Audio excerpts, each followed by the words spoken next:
Hello friends, ओम श्री गणेशाय नमः। जय श्री कृष्ण। आप सभी का स्वागत है आपके अपने यूट्यूब चैनल पर। फ्रेंड्स, आज हम आपको इस वीडियो में बताने जा रहे हैं वैशाख मास महात्म्य की 12वें अध्याय के बारे में और स्कंद पुराण के अनुसार वैशाख मास महात्म्य के 5वें अध्याय के बारे में। फ्रेंड्स, वीडियो शुरू करने से पहले आपसे रिक्वेस्ट है, अगर आप हमारे चैनल पर नए हैं और आपने अभी तक चैनल को सब्सक्राइब नहीं किया है तो प्लीज सब्सक्राइब कीजिएगा चैनल को, साथ ही प्रेस कीजिएगा बेल आइकन को, जिससे नए वीडियो से रिलेटेड नोटिफिकेशन आपको तुरंत प्राप्त हो सके। और वीडियो पसंद आने पर वीडियो को लाइक और शेयर जरूर कीजिएगा ताकि सभी भक्तों को इस वीडियो का लाभ प्राप्त हो सके। और कमेंट बॉक्स में जय श्री कृष्णा जरूर लिखिएगा।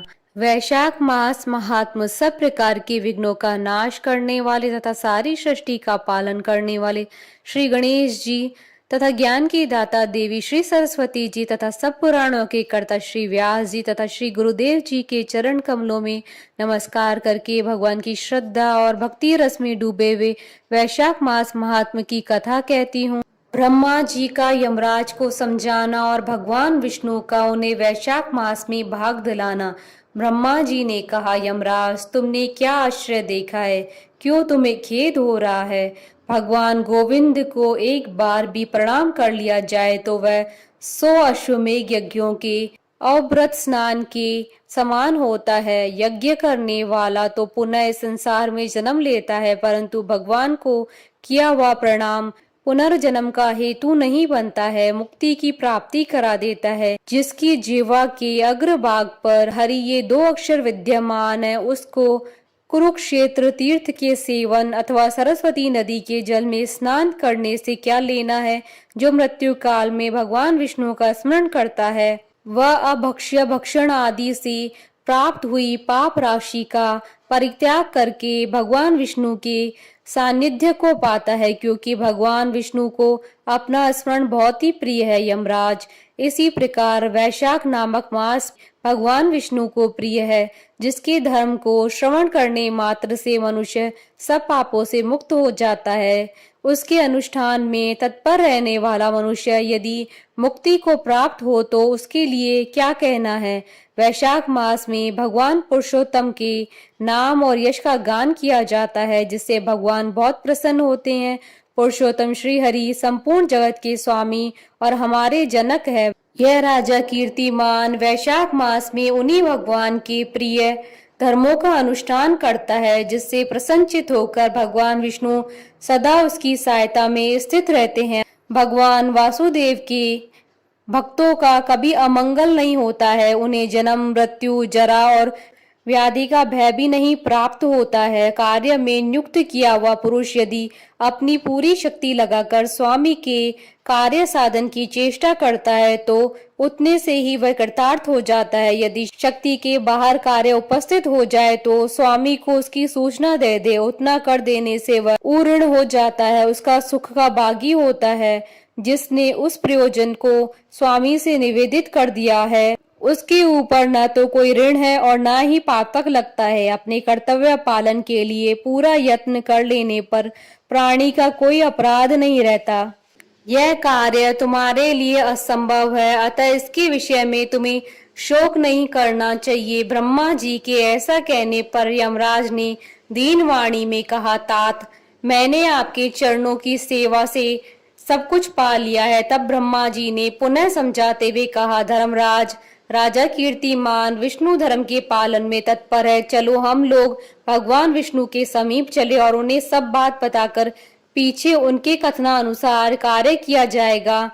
वे ही इस जगत के कर्ता, धर्म के रक्षक और नियामक हैं। इस प्रकार यमराज को आश्वासन देकर ब्रह्मा जी उनके साथ क्षीर सागर के तट पर गए और वहां उन्होंने सच्चिदानंद स्वरूप गुणातीत परमेश्वर विष्णु का स्तवन किया। ब्रह्मा जी की स्तुति से संतुष्ट होकर भगवान विष्णु वहां प्रकट हुए। यमराज और ब्रह्मा जी ने तुरंत ही उनके चरणों में मस्तक झुकाया। तब भगवान महाविष्णु ने मेघ के समान गंभीर वाणी में उन दोनों से कहा, तुम लोग यहाँ क्यों आए हो? ब्रह्मा जी ने कहा, प्रभु, आपके श्रेष्ठ भक्त राजा कीर्तिमान के शासन काल में सब मनुष्य वैशाख धर्म के पालन में संलग्न हो आपके अविनाशी पद को प्राप्त हो रहे हैं। इससे यमपुरी सूनी हो गई है। उनके ऐसा कहने पर भगवान विष्णु हंसते हुए बोले, मैं लक्ष्मी को त्याग दूंगा। अपने प्राण शरीर श्रीवत्स, कौस्तुभ मणि, वैजंती माला, श्वेत दीप, वैकुंठ धाम, क्षीर सागर, शेषनाग तथा गरुड़ जी को भी छोड़ दूंगा, परंतु अपने भक्त का त्याग नहीं कर सकूंगा, जिन्होंने मेरे लिए सब भोगों का त्याग करके अपना जीवन तक मुझे सौंप दिया है। जो मुझ में मन लगाकर मेरे स्वरूप हो गए हैं, उन महाभाग भक्तों को मैं कैसे त्याग सकता हूँ। राजा कीर्तिमान को इस पृथ्वी पर मैंने 10,000 वर्षों की आयु दी है।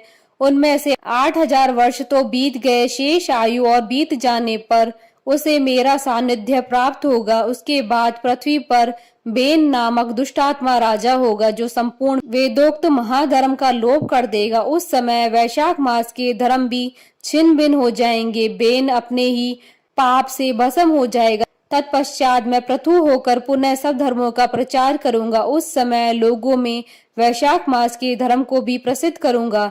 सहस्त्रों मनुष्यों में कोई एक ऐसा होता है जो मुझ में अपने मन प्राण अर्पित करके अपना वर्चस्व मुझे समर्पित कर दे और मेरा भक्त हो जाए। जो ऐसा होता है वही मेरे धर्म को प्रचार करता है। इस वैशाख मास में भी मैं वैशाख धर्म में तत्पर रहने वाले महात्मा पुरुषों तथा राजा के द्वारा समयानुसार तुम्हारे लिए भाग दिलवाऊंगा।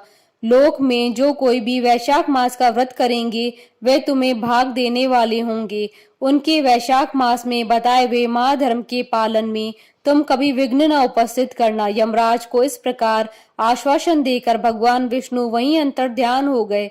ब्रह्मा जी भी अपने सेवकों के साथ सत्यलोक को चले गए। उसके बाद यमराज भी अपनी पुरी को पधारे। वैशाख मास की पूर्णिमा को पहले धर्मराज के उद्देश्य से जल से भरा हुआ घड़ा, दही और अन्न देना चाहिए। उसके बाद पितरों, गुरुओं और भगवान विष्णु के उद्देश्य से शीतल जल, दही, अन्न, पान और दक्षिणा फल के साथ कांसी के पात्र में रखकर ब्राह्मण को देना चाहिए।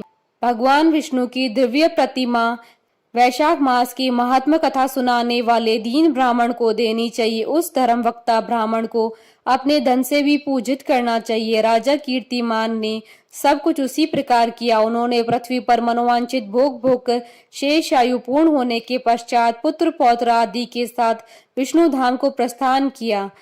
मिथिलापति ने कहा, महामते, दुरात्मा राजा बेन प्रथम स्वयंभू मनवंतर में हुआ था और ये राजा इक्ष्वाकु कुलभूषण कीर्तिमान व्यवस्थ मनवंतर के व्यक्ति हैं। यह बात पहले मैंने आपके मुख से सुन रखी है, परंतु इस समय आपने और ही बात कही है कि यह राजा जब वैकुंठवासी हो जाएंगे उसके बाद राजा बेन उत्पन्न होंगे।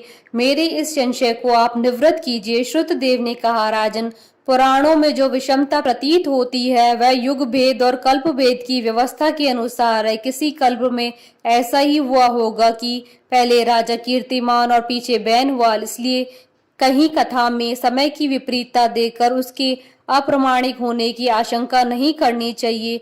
इति श्री स्कंद पुराण अनुसार वैशाख मास महात्म का 5वां अध्याय संपन्न हुआ। बोलिए भगवान विष्णु की जय, सनातन धर्म की जय। हमारे साथ इस वीडियो में अंत तक बने रहने के लिए आपका धन्यवाद। ओम श्री गणेशाय नमः। जय श्री कृष्णा।